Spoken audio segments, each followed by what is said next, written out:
नमस्कार मित्रांनो, स्वागत आहे आपलं आपल्या लोकप्रिय चॅनलवर ज्याचं नाव आहे शुभम ब्रॉडकास्टिंग।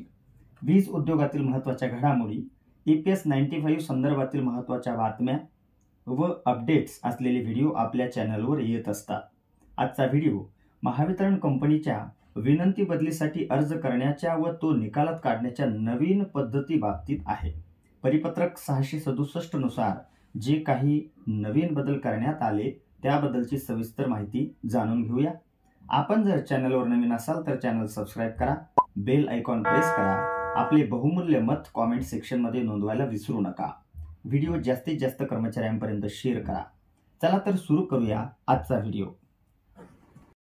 महावितरणच्या कर्मचारी, अधिकारी, अभियंत्यांच्या विनंती बदली करण्यासाठी व लॉंग स्टेमुळे होणारी बदली थांबवण्यासाठी ऑनलाईन अर्ज करण्याची ही नियमावली आहे। यातील महत्त्वाचे मुद्दे: विनंती बदली करणे व बदली थांबवण्यासाठी केवळ ऑनलाईन अर्ज करता येणार।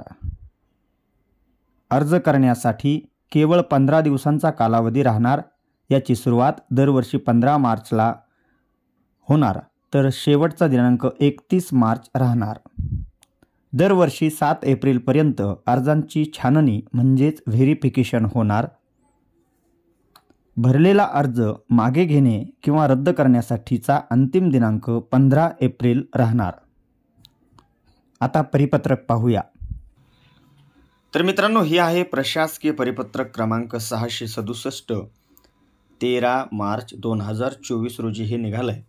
ज्याचा विषय आहे कर्मचारी व्यवस्थापन प्रणालीद्वारे विनंती बदली अर्ज सादर करण्यासाठी सुधारित प्रक्रिया। म्हणजे एकंदरीत हे परिपत्रक येणं म्हणजे महावितरणच्या बदली धोरणात बदल आहे असं नाही, तर अर्ज करण्याच्या आजपर्यंतच्या प्रक्रियामध्ये बदल आहे। आपल्याला आठवत असेल 2012च्या अगोदर आपल्या महावितरणमध्ये फक्त आणि फक्त ऑफलाईन स्वरूपात लेखी अर्जाद्वारे विनंती बदली व्हायची। त्यानंतर त्यामध्ये सुधारणा करून HRMS प्रणाली आणण्यात आली आणि त्यानुसार ऑनलाईन आपण अर्ज करायचे अशी ती पद्धत होती। आता तिच्यामध्ये काही ज्या गोष्टी क्लिष्ट स्वरूपात समोर आल्या आणि त्यानंतर मग रिव्ह्यू सिस्टम एक आपल्याकडे आलेली होती। म्हणजे वर्षानुवर्ष एकदा कर्मचाऱ्याने बदलीसाठी अर्ज केल्यानंतर ती बदली कधी होईल याची त्याला शाश्वती नव्हती, तर यामध्ये बदल होत नव्हता। कर्मचाऱ्याने एकदा अर्ज केला म्हणजे त्याचं काम व्हायचं, मग जेव्हा तो त्या बदलीसाठी पात्र व्हायचा किंवा त्याला जागा तिथं रिकामी उपलब्ध व्हायची, त्यानंतर त्याची बदली व्हायची, अशी ती एकंदरीत प्रोसेस होती। परंतु बदली अर्जांची संख्या वर्षानुवर्ष साचत राहिल्याने आणि भरलेल्या रिक्वेस्टपैकी 100% लोकांच्या बदल्या होत नसल्याने उरलेले अर्ज तसेच पडून राहायचे, म्हणून रिव्ह्यू सिस्टम आली होती। आता ती सुद्धा बंद करण्यात आलेली आहे आणि महत्त्वाचं म्हणजे सिस्टममध्ये आजपर्यंत आपण कोणत्याही कर्मचाऱ्याने भरलेली त्याची रिक्वेस्ट ही डिलीट करण्यात आलेली आहे। पूर्ण सिस्टम आपल्या सोप्या भाषेत धुवून काढण्यात आलेली आहे। म्हणजे एकाही कर्मचाऱ्याची रिक्वेस्ट HRMS सिस्टमला उपलब्ध नाही। भलं त्याने ती काल भरली असेल, 10 वर्षापूर्वी भरली असेल, कितीतरी वेळा त्याने रिव्ह्यू केला असेल, तरीही ती रिक्वेस्ट सिस्टमला नाही। म्हणजे आता पूर्णपणे नव्यानं रिक्वेस्ट सिस्टम आपली सुरू झालेली आहे, म्हणून जरा काळजीपूर्वक बघावं। तर यामध्ये महत्त्वाचे घटक बघा काय आहे। प्रशासकीय परिपत्रक 434 2012 सालचं, प्रशासकीय परिपत्रक 514 2015 सालचं, त्यानंतर हा एक रवका 2096 2018 मध्ये ते आलेलं होतं। त्यानंतर परिपत्रक 607 2020चं आणि प्रशासकीय परिपत्रक 657 2023चं। आता ही सगळी परिपत्रकं खरं म्हणजे आपल्याला बारकाईनं वाचायला पाहिजे। या प्रत्येक परिपत्रकात असलेल्या नियम आणि अटीनुसारच बदल्या होणार आहे। बदल्या या परिपत्रकात असलेल्या नियम आणि अटीनुसारच होणार आहे। फक्त अर्ज करण्याची पद्धत तेवढी मात्र बदलली। ती पद्धत काय आहे ते या परिपत्रकाने आपल्याला सांगितलेली आहे। माझी रिक्वेस्ट राहील, ही जी परिपत्रक आहेत यातली माझ्याकडे जेवढी उपलब्ध आहे मी ती आपल्या व्हिडिओच्या डिस्क्रिप्शनमध्ये लिंक देणार आहे। त्या लिंकला क्लिक करून ही परिपत्रकं आपल्याला PDF स्वरूपात उपलब्ध होतील। व्हिडिओ डिस्क्रिप्शनची लिंक म्हणजे काय असते, तर बऱ्याच लोकांचे फोनही आल्यानंतर विचारतात की डिस्क्रिप्शन काय असतं। तर आजच्या व्हिडिओला जे काही नाव आहे, आता तुम्ही व्हिडिओ पाहतायत, व्हिडिओच्या खाली याला एक नाव दिलेलं आहे, जे नाव आहे महावितरण बदली धोरण प्रक्रिया. त्या नावाला क्लिक केल्यानंतर खाली व्हिडिओची माहिती ओपन होते. अजून ती माहिती थोडीशी वरती लोटली तर खाली तुम्हाला लिंक दिसेल. निळ्या रंगाच्या लिंकला तुम्ही क्लिक करायचं आहे आणि क्लिक केल्यानंतर ते परिपत्रक तुम्हाला PDF स्वरूपात मिळेल. व्हिडिओचं डिस्क्रिप्शनची लिंक. चला तर पुढे पाहूया. या परिपत्रकामध्ये कंपनी काही गोष्टी खूप महत्त्वाच्या शब्दकोशामधून शोधून आणते बरं का. मागच्याही वेळेस जेव्हा 607 परिपत्रक आलं होतं त्यामध्ये तर कंपनीचे शब्द असे होते की कर्मचारी हे कंपनीची मौल्यवान संपत्ती आहे. हे 607 परिपत्रकातले शब्द आहेत. मौल्यवान संपत्ती आहे आणि तिचं जतन करणं, संवर्धन करणं, तिची काळजी घेणं हे कंपनीचं कर्तव्य आहे. आणि खरं म्हणजे एका बाजूला कर्तव्य आहे, मौल्यवान संपत्ती आहे असं कंपनीच्या म्हणणं जरी असलं, शब्दकोशातले मोठमोठे शब्द ऐकायला बरे वाटतात, परंतु प्रत्यक्षात तोच कर्मचारी जेव्हा अनेक वर्ष त्याची बदली होत नाही, विनंती बदली त्याच्या गावापासून होम झोनपासून तो कितीतरी किलोमीटरवर काम करतो आणि त्याची बदली होत नाही, तो बदलीची वाट पाहतो. आणि त्याच बाजूला काही लोकांच्या, अगदी नव्यानं आलेल्या लोकांच्या सुद्धा रातोरात बदल्या पडतात. म्हणजे बघा किती मौल्यवान संपत्तीची काळजी कंपनी घेतं. याही गोष्टी कर्मचाऱ्यांना दुखावतात. याचाही खरं म्हणजे प्रशासनाने विचार करायला पाहिजे. इथं एक महत्त्वाचा विषय सांगितला आहे, तो म्हणजे महावितरण कर्मचारी यांचे दैनंदिन कामकाजामधील योगदान प्रभावीपणे राहण्याच्या दृष्टिकोनातून वेगवेगळ्या ठिकाणी व विविध स्वरूपाचे काम करण्याची संधी त्यांना मिळण्याच्या हिशोबाने विविध धोरण अंगीकृत केलेले आहेत.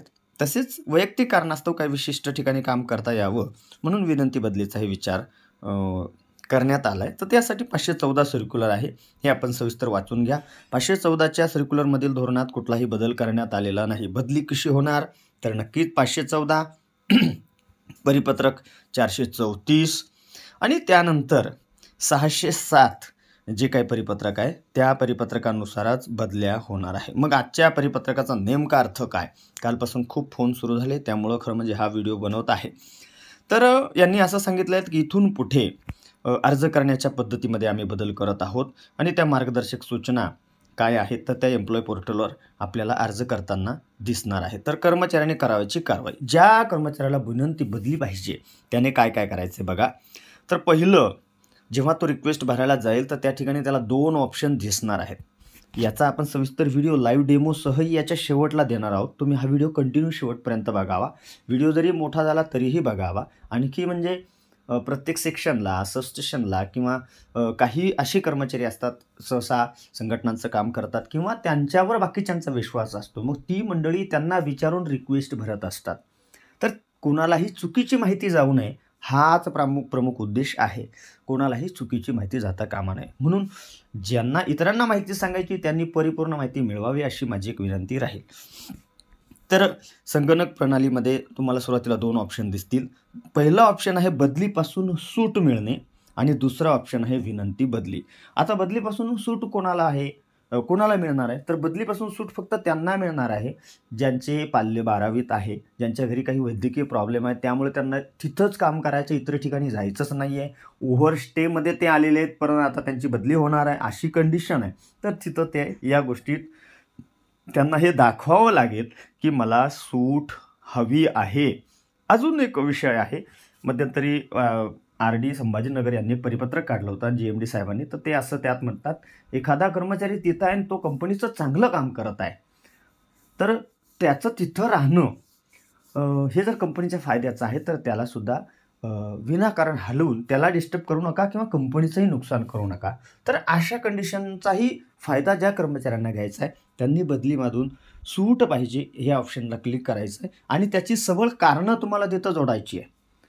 महत्त्वाचं म्हणजे त्याची कारणं तुम्हाला द्यावी लागेल. 12वीला मुलगा आहे तर त्याचं बोनाफाईड तुम्हाला द्यायचं आहे, कोणी गंभीर आजारी आहे तर त्याचं मेडिकल सर्टिफिकेट द्यायचं, तर आणि तरच तुम्हाला सूट मिळणार आहे. आजपर्यंत ही सिस्टम आपण ऑफलाईन अर्जद्वारे करत होतो की आम्हाला बदली करू नका, जरी आम्ही ओव्हरस्टे लॉंगस्टेमध्ये असेल तरीही.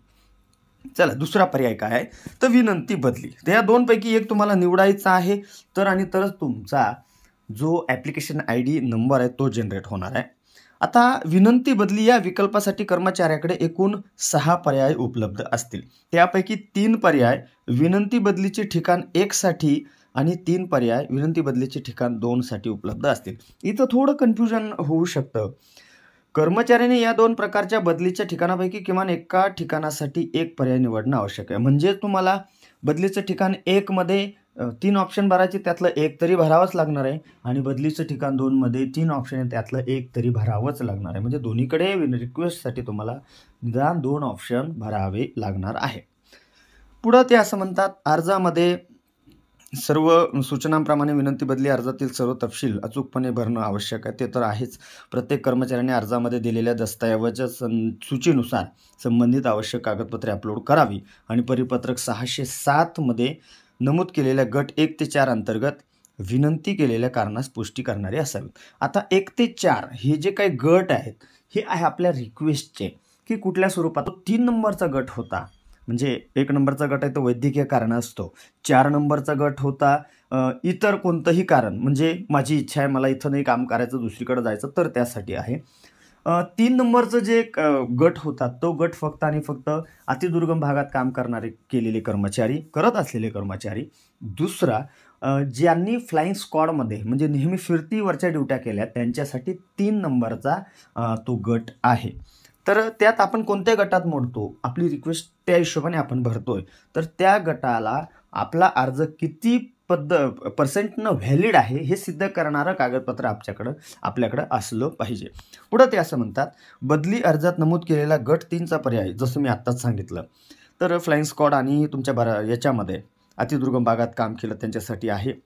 तर सिस्टममध्ये भरल्यानंतर अर्ज सेव्ह असा करायचा आहे, सेव्ह केल्यानंतर सबमिट करायचा आहे. फक्त सेव्ह करून सोडून दिला तर तुमचा अर्ज बदलीसाठी विचारात घेतला जाणार नाही. बऱ्याचदा फक्त सेव्ह करून सोडून दिला जातो. असं वाटतं की आम्ही कधीतरी सबमिट केला किंवा करू, पण तो तसाच राहून जातो. हाही एक यातला भाग आहे. तसंच मानव संसाधन विभागाने करायची कारवाई, म्हणजे आता ही HR शी संबंधित लोकांनी जी काही कारवाई करणार आहे तर ते त्यांच्या लेवलवर करतील. तर त्यांना कारवाई करण्यासाठी सुद्धा फक्त आणि फक्त 7 दिवसाचा कालावधी दिला आहे. त्या 7 दिवसात ते काय करणार आहे, तपासणी अधिकारी म्हणून व्हेरिफिकेशन ऑफिसर यांनी सदर अर्ज प्राप्त झाल्याच्या 7 दिवसात त्याची छाननी आणि पडताळणी करायची, की कर्मचाऱ्यांनी भरलेली माहिती बरोबर आहे का, काही चुकीचं आहे का, त्यांना जोडलेलं डॉक्युमेंट हे व्हॅलिड आहे का, असलेला आजार हा आपल्या सिस्टमशी किंवा असलेल्या नियमात बसतो की नाही याची त्याने शहानिशा करून तो अर्ज त्याने पुढे पाठवायचा आहे रेकमेंडिंग ऑफिसरकडे. आणि रेकमेंडिंग ऑफिसरला सुद्धा 7 दिवसाची मुदत दिलेली आहे. 7 दिवसात त्याने त्यावर निर्णय घ्यावा. जर तो घेतला गेला नाही तर तो ॲटोमॅटिक हा कन्सिडर स्वरूपात जाणार आहे, म्हणजे वरती जाणार आहे. आता यामध्ये काही गोष्टी अतिशय महत्त्वाच्या आहेत. तो म्हणजे जर तुमच्या जो व्हेरिफिकेशन करणारा ऑफिसर आहे त्याने जर तुमच्या अर्जामध्ये काही त्रुटी आढळली म्हणून रिजेक्ट केला तर त्याची माहिती आपल्या नोंदणीकृत मोबाईलवर SMS द्वारे आपल्याला मिळणार आहे की तुमचा अर्ज रिजेक्ट केला म्हणून. खरं म्हणजे यामध्ये आणखी एक मुद्दा जोडायला पाहिजे, तो म्हणजे जर त्यांनी ॲक्सेप्ट केला तर त्याचाही SMS आम्हाला मिळाला तर अतिउत्तम होईल. कारण सिस्टमला तर आम्हाला एम्प्लॉय पोर्टल ओपन केल्यानंतर दिसणारच आहे की आमचा अप्रूव्ह झाला किंवा न झाला, पण जसा SMS रिजेक्ट केल्यानंतर येणार आहे तसाच ॲक्सेप्ट केल्यानंतरही आम्हाला SMS यावा, अशी ही एक अपेक्षा कर्मचाऱ्यांनी व्यक्त करायला हरकत नाही. आणि पुढं ते असं म्हणतात, प्राप्त अर्जावर तपासणी अधिकाऱ्याने 7 दिवसात कारवाई न झाल्यास गंभीर दखल घेतली जाईल. म्हणजे त्या विशेषतः डिव्हिजनच्या DY मॅनेजरवर ही जास्त जबाबदारी आहे की त्यांनी त्या अर्जाची 7 दिवसात दखल घेऊन योग्य ती कारवाई त्याच्यावर करणं गरजेचं आहे. आता नाकारलेल्या अर्जावर कारवाई, समजा एखाद्याने अर्ज केला आणि त्याचा अर्ज रिजेक्ट झाला तर त्या बाबतीत काय होणार आहे, तर महत्त्वाचं आहे रिजेक्ट केलेला अर्ज आता तो 7 दिवसात तपासणी करणार, असं धरून चला की 7 दिवसाचीच व्हॅलिडिटी. 7 दिवसानंतर तो तपासणी करून रिजेक्ट जर केला तर तुम्हाला पुढच्या 7 दिवसात पुन्हा अर्ज करता येणार आहे. तुम्ही अर्ज पुन्हा केला, पहिल्यांदा भरला, रिजेक्ट झाला, त्याने संधी दिली, पुन्हा भरला आणि पुन्हा जर रिजेक्ट झाला तर काय, तर असे प्रश्न आहेत. तर त्याची उत्तर पुढे दिलेले बघा. अंतिम तारखेनंतर नाकारण्यात आला असेल तर कर्मचाऱ्यांना अर्ज नाकारलेल्या दिनांकापासून 7 दिवसाच्या आत पुनश्च अर्ज सादर करणं आवश्यक राहील. आणि त्या 7 दिवसात जर कर्मचाऱ्याने अर्ज सादर केला नाही तर त्याला पुन्हा अर्ज भरता येणार नाही. म्हणजे थोडक्यात असं की आता ह्या पूर्ण सिस्टमला जो पिरियड दिला आहे तो आहे फक्त आणि फक्त 15 दिवसांचा. म्हणजे सध्या तरी 15 दिवस आहे. पुढच्या वर्षी कदाचित त्याला वेळ मागून मिळू शकतो किंवा संघटनांनी जर मागणी केली तर अजून एक 15 दिवस वाढू शकतात. पण टाईम लिमिट दिलेली आहे. त्या टाईम लिमिट म्हणजेच 31 तारीख, समजा 31 मार्चपर्यंत हे अर्ज भरायचे आहेत. त्यानंतर त्यावरती व्हेरिफिकेशन होणार दोन्ही पद्धतीचं, म्हणजे व्हेरिफिकेशन आणि वरती रेकमेंडिंग कंडिशन, ह्या दोन्ही केल्यानंतर 15 एप्रिल ही शेवटची तारीख आहे. तोपर्यंतच अर्ज करू शकतो आपण रिजेक्ट झालेल्या लोकांसाठी, आणि बाकी जनरलसाठी फक्त 31 तारखेपर्यंतच, 31 मार्चपर्यंत. 15 एप्रिल नंतर तुमचा अर्ज जर रिजेक्ट झाला असेल तर तो अर्ज पुन्हा भरता येणार नाही. म्हणून जरा काळजीपूर्वक भरा की रिजेक्टच होणार नाही याची काळजी घ्या. दुसऱ्यांदा सादर केलेला अर्ज कर्मचाऱ्याची अपुरी किंवा चुकीची माहिती नोंदवल्यामुळे जर तपासणी अधिकाऱ्यांना नाकारला असेल तर तो कर्मचारी ह्या वर्षीच्या विनंती बदलीकरिता संधी त्याला मिळणार नाही. तथापि पुढच्या वर्षी तो बदलीचा अर्ज पुन्हा करू शकेल. ही अर्ज करण्याची पद्धत आहे दादांना, ही फक्त मी आपल्याला सांगतोय. आता शिफारस करणाऱ्या अधिकाऱ्यांची कारवाई तर ते आपल्याशी त्याचा काही संबंध नाही. ट्रान्सफरिंग अथॉरिटी ते त्यांच्या पद्धतीनं काम करतील. अर्ज रद्द करणे, कर्मचारी अधिकारी यांनी सादर केलेला 15 एप्रिलपर्यंतची मुभा देण्यात आलेली आहे. 15 एप्रिलपर्यंत संगणकीय प्रणालीमध्ये रद्द केला नाही तर बदली प्रक्रियेदरम्यान त्याचा अर्ज विचारात घेतला जाईल. म्हणजे आता समजा अर्ज आपण केला, बऱ्याचदा होतं असं काहीतरी, आपल्या कुणाशी तरी किरकिर होती, आपण वैतागतो आणि लगेच रागाच्या भरात रिक्वेस्ट भरतो, परंतु नंतर त्याच्याशी आपले संबंध पुन्हा चांगल्या पद्धतीनं तयार होतात आणि मग आपलं बदली करण्याचा निर्णय आपण बदलतो. पण आता तसं होणार नाही. तुमचा अर्ज एकदा भरला, सिस्टमला अपलोड झाला आणि तो जर ॲक्सेप्ट झाला तर 15 एप्रिलच्या आत तुम्हाला तो रिजेक्ट स्वतः करून घ्यावा लागेल. जर नाही केला तर आपली बदली प्रक्रियेसाठी आपला अर्ज विचारात घेतला जाईल आणि भविष्यात आपली जर बदली झाली ती कोणत्याही सबबीवर, कोणत्याही कारणास्तव रद्द होणार नाही. कारण प्रशासनाचा खूप वेळ यामध्ये जातो. एकदा सहज कर्मचारी कधीतरी भरून दिलेली रिक्वेस्ट असते ती कन्सिडर होते आणि अगदी ज्यांचा आउट ऑफ झोन आहे त्यांना तर हेड ऑफिसला कितीतरी चक्रा माराव्या लागतात. तर प्रशासनाचाही वेळ वाढतो आणि महत्त्वाचं म्हणजे इतरांना समजा ठरलेल्या टक्केवारीमध्ये ज्या संख्येनं बदल्या व्हायला पाहिजे त्या संख्येत आपण विनाकारण घुसल्या जातो, तर इतरांची होणारी बदली थांबते. म्हणून करता एकदा अर्ज केला 15 एप्रिलपर्यंतच आपल्याला रिजेक्ट करण्याची परमिशन आहे. त्यानंतर आपला अर्ज रद्द होणार नाही. म्हणून काळजीपूर्वक अर्ज भरा आणि रद्द करायचं तर 15च्या आधी रद्द करून घ्या. पुढे जर आपण गेलो तर विनंती बदलीसाठी 31 मार्च ही अर्ज करण्याची शेवटची तारीख आहे आणि 15 एप्रिल अर्ज रद्द करण्याची शेवटची तारीख आहे. म्हणजे इलेक्शन प्रमाणे आहे. अर्ज भरा, अर्ज मागे घ्या आणि त्यानंतर इलेक्शन लढा असं समजा. तर त्यानंतर बाकी नियम आपण बारकाईने वाचून घ्यावे. महत्त्वाचं म्हणजे हे असं म्हणताय पुढचं बघा, बदल्या कशा पद्धतीनं होणार तर कर्मचाऱ्याने सादर केलेल्या बदलीबाबतचे विकल्प व उपलब्ध असलेल्या रिक्त जागा तसाच तिथल्या अनुशेषाचा विचार करूनच बदलीची प्रक्रिया संगणक प्रणालीद्वारे करण्यात येईल आणि कोणताही कर्मचारी स्वतःच्या बदलीचा विचार करण्यासाठी सक्ती किंवा दावा करू शकणार नाही.